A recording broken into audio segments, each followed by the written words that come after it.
வணக்கம். இப்போ வந்து ஞாயிற்றுக்கிழமை மீன் குழம்பு எங்கள் வீட்டில். இப்போ வந்து நாங்கள் வந்து ராம்பாறையோட குட்டி, ராம்பாறையோட சின்ன சின்ன ராம்பாறை மீன். இது நல்லா இருக்குது பாருங்கள், புது மீன் நல்லா இருக்குது. இந்த மீன் வந்து ராம்பாறை மீன் வாங்கிட்டு வந்தோம். அப்புறம் வந்து சங்கரா மீன் வாங்கிட்டு வந்துருக்குறோம். சங்கரா மீன் நல்லா புதுசாக இருக்குது. சங்கரா மீனை வந்து 5 வறுத்துட்டு இந்த மீனை வந்து குட்டி ராம்பாறையை வந்து குழம்பு வைப்போம். நன்றி, வணக்கம்.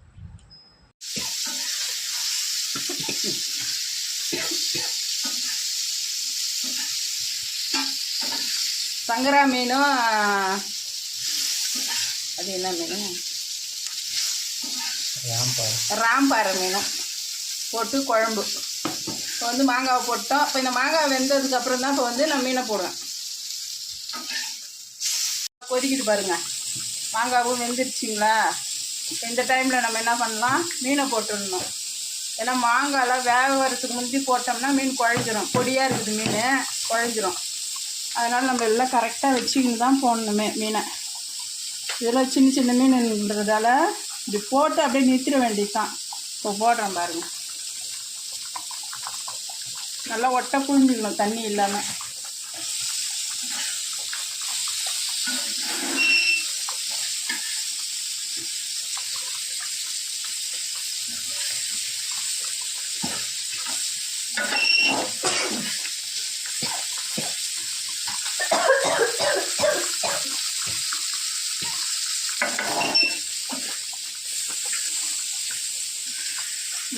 போட்டாச்சு பாருங்க. இப்போ எல்லா மீனும் போட்டாச்சு.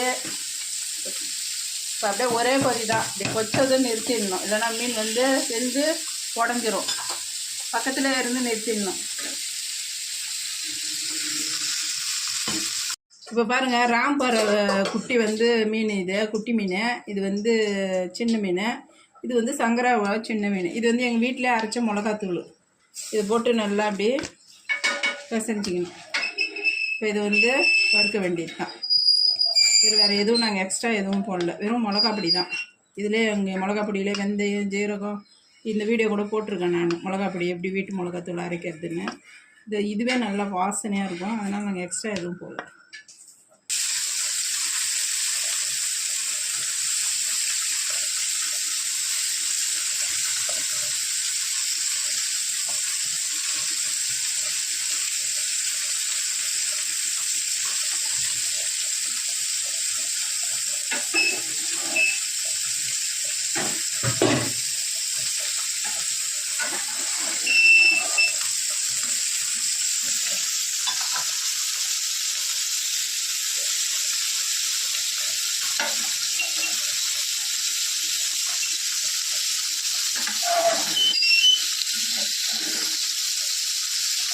இப்போ பாருங்கள், மீன் நல்லா மொறுன்னு வருது. இப்படி திருப்பி போட்டு இதை சாப்பிட்டோன்னா அவ்வளோ சூப்பராக இருக்கும். ஃப்ரெஷ்ஷான மீன் தான்.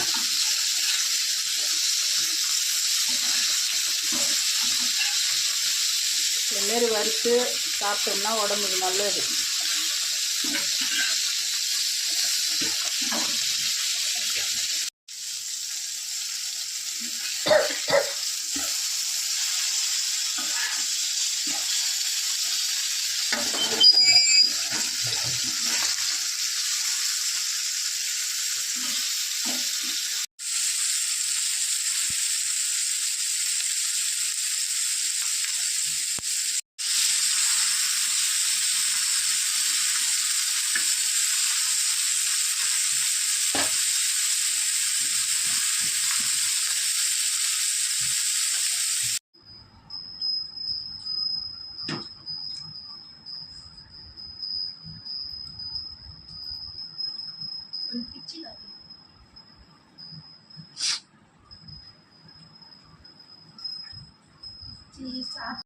வணக்கம். இப்போ வந்து மட்டன் குழம்பு வைக்க போகிறோம். அது எப்படி செய்யலான்ட்டு பார்ப்போம். இப்போ வந்து மட்டனை வந்து வாங்கின்னு வந்து நல்லா கழுவிட்டு நமக்கு தேவையான அளவுக்கு திட்டமாக கட் பண்ணி வச்சுக்கிட்டு, இப்போ வந்து என்ன பண்ணி வச்சுருக்கேன்னா, இஞ்சி பூண்டு பேஸ்ட்டு போட்டு கொஞ்சம் நல்லா வதக்கிட்டு, மஞ்சள்தூள் போட்டு கொஞ்சமாக பெருஞ்சீரகம் போட்டு தாளிப்புக்காக பட்டை ஒன்று வச்சு அது கூட வந்து 2 கிராம்பு வச்சு நல்லா தாளிச்சிட்டு இருக்கு பாருங்கள், கிராம்புலாம் போட்டு நல்லா தாளிச்சிட்டு மட்டனை நல்லா குழைய வேக வச்சு எடுத்து வச்சுக்கிட்டேன். இப்போ தேவையானதை எடுத்துக்கின்னு வறுக்கிறதுக்கு இப்போ இதை மீதியாக குழம்பு வச்சிட வேண்டியது தான். வெஞ்சாட்டம் நல்லா வெந்துடுத்து பாருங்கள் மட்டன். இப்போ இதை எப்படி குழம்பு வைக்கலான்னு பார்ப்போம்.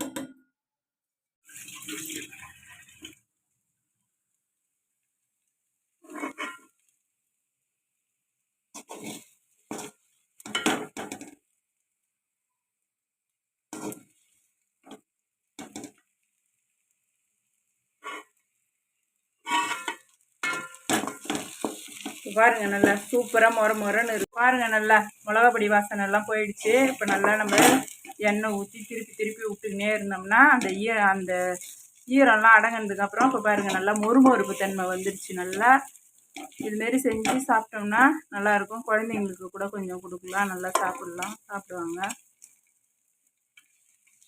இது மாதிரி செய்யுங்க. நன்றி, வணக்கம். இப்போ பாருங்கள், மட்டன் குழம்பு நல்லா கொச்சிடுத்து. உருளைக்கிழங்கு, கத்திரிக்காய் எல்லாம் போட்டு மட்டன் குழம்பு வச்சாச்சு. வாசனையாக நல்லா வேக வச்சுருந்த மட்டனை போட்டு அது கூட இஞ்சி பூண்டு பேஸ்ட்டெல்லாம் போட்டு நல்லா வதங்கட்டும்னு சொல்லிவிட்டு மிளகாப்பொடி உப்பு போட்டுட்டு வெங்காயம் எல்லாம் போட்டு வதக்கி விட்டுட்டு இறக்கக்குள்ளே தேங்காவும் பெருஞ்சீரகமும் அரைச்சி கிராம்பு போட்டு இறக்கியாச்சு. அப்புறம் வந்து கொஞ்சமாக கடுகு போட்டு தாளிச்சிட்டு கருவேப்பிலை கொத்தமல்லி எல்லாம் போட்டும் தாளிச்சாச்சு. பாருங்க, மட்டன் நல்லா வெந்திருக்குது. இந்த மாதிரி செய்யக்குள்ள நல்லா டேஸ்ட்டாக இருக்கும் மட்டன் நல்லி.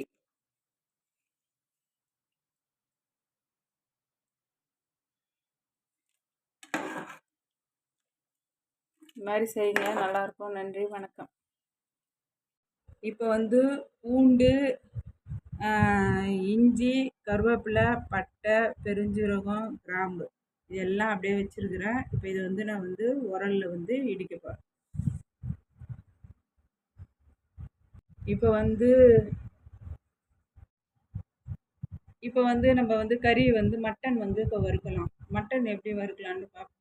மட்டனை வந்து மட்டன் வந்து வாங்கின்னு வந்து நல்லா குழைய வேக வச்சு எடுத்து வச்சுக்கின்னு அதை வந்து நம்ம நல்லா இது மாதிரி பூண்டு, கிராம்பு, பட்டை, பெருஞ்சீரகம், கருவேப்பிலை, இஞ்சி இது எல்லாத்தையும் போட்டு இதை நல்லா மிக்சியில் அரைக்கக்கூடாது. மிக்சியில் அரைக்காமல் நம்ம குட்டி உரல்லையே நல்லா இடித்து எடுத்து வச்சுக்கின்னு இப்போ இதை வந்து நம்ம வந்து வறுக்க போகிறோம். மட்டன் பச்சையாக வாங்கி அதை நல்லா கொந்தி எடுத்துன்னு வந்து பொடி பொடியாக அதில் வறுத்தோன்னு வச்சுக்கோங்களேன். அதே மாதிரி இதுவும் நல்லா நம்ம குழைய வேக வைக்கிறதால அதுவும் வந்து நல்லா பழன்னு குழன்னு நல்லா பல்லு இல்லாதவங்க கூட வயசானவங்க சாப்பிட்லாம், குழந்தைங்க சாப்பிட்லாம். அந்த மாதிரி செய்ய போகிறோம். இப்போ நான் இது எப்படி செய்யலான்னு பாருங்கள். நல்லாயிருக்கும், டேஸ்ட்டாக இருக்கும். பாருங்கள்.